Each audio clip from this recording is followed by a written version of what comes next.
your forecast first. Sponsored by Matex Heating, Cooling, and Plumbing.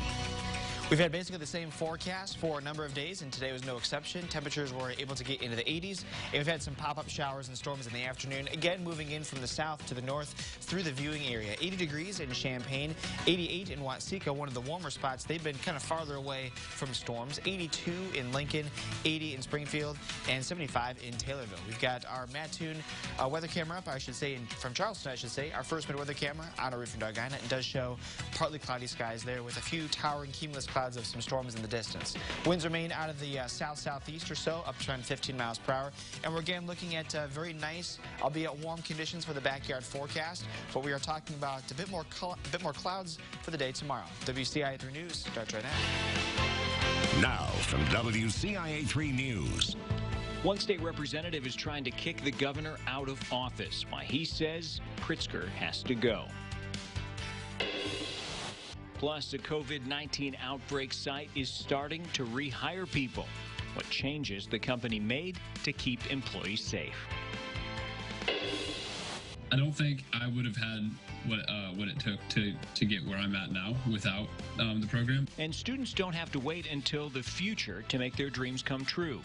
How they're getting some hands-on help in our town, Monticello. You're watching your local news leader. This is WCIA 3 News at 5. There is a pattern and a timeline of the governor not fulfilling his duties. Now, that state rep is calling on Governor Pritzker to go. Good evening, I'm Paul Cicchini. East Dundee Representative Alan Skillicorn made a move to recall Governor Pritzker from office today. It comes after the representative says constituents have reached their breaking point with the stay-at-home order and issues with unemployment. WCIA 3's Gabrielle Franklin explains what led the lawmaker to do this. Representative Alan Skillicorn says he's tired of Governor Pritzker ignoring the concerns of his constituents. Now he's made a move to do something about it. Skillicorn filed an affidavit today to kickstart his effort to remove Governor Pritzker from office. While Skillicorn says he's disagreed with the governor's order from day one over the designations of businesses being deemed essential or unessential, he says it's the issues with the state's unemployment system and the lack of fixes to correct that system that actually led him to take this action. The governor really hasn't come clean on this. The governor has not addressed this. And, this is his one job. He has one job in this, is to fix this. And he has been totally neglectful about this. And, he's given up on the people of Illinois by calling them non-essential. Well, sorry, Governor, they're not non-essential. You are. In order to get this effort over to the State Board of Elections, Skillicorn would need the backing of at least 20 other representatives and 10 senators with representation from each party. So far, Skillicorn says that he only knows of 3 other Republican representatives who are supporting this effort. Reporting in Springfield, I'm Gabrielle Franklin. Skillicorn would also need the support of at least 5 Democrats and 5 Republicans in the Senate. Governor Pritzker addressed Skillicorn's claims by bringing up his voting record, saying he is, quote, glad the representative apparently has changed his mind and now believes that we ought to fund state government instead of hollowing it out the way he has voted over the course of his career. Taking a look now at COVID-19 numbers across the state, 39 more people have died, bringing the total death toll to more than 4,900. There were almost 1,200 new cases in the state, which brings the total number of confirmed cases to over 113,000 in Illinois. A pork plant in Rantoul with nearly 90 cases of COVID-19 is hiring.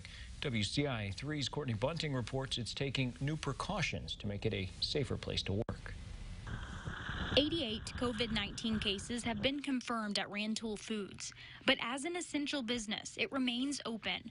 The plant announced it's hiring this week. That's because 28 of the people with confirmed cases chose not to return to work after they were cleared. With operations at the plant back up to 80%, they need more workers. SafeWorks Medical Director Dr. David Fletcher is overseeing the COVID-19 testing process of employees. He says hiring will be done very carefully. All employees who do get hired at Rantoul Foods are going to need to have a negative COVID-19 test before starting to work. They're going to have to follow the guidelines as far as wearing a mask at all time.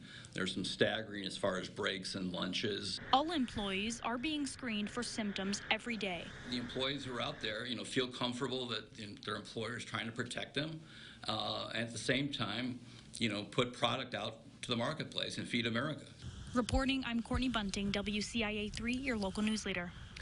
About 55 people have been cleared and returned to work. 65% of the 700 employees have been tested. They are still working to test everyone. Now, a man from Urbana is dead after a crash on the interstate. Police say it happened this morning on I-74 between Mansfield and Farmer City. 62-year-old David Stockwell was driving west when his car went off the road and hit a fence and some trees. He was taken to the hospital where he later died. A woman in Decatur died after a hit-and-run crash last night.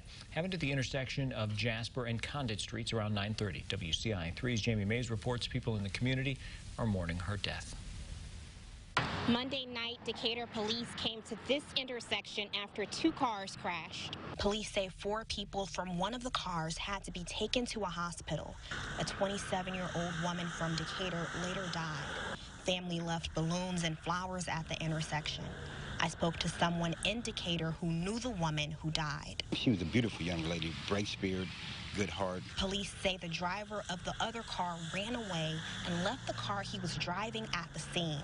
People in the community say they're thinking of those impacted by what happened. As a concerned citizen, I send my condolences out to the family and everyone else involved with the fatal accident.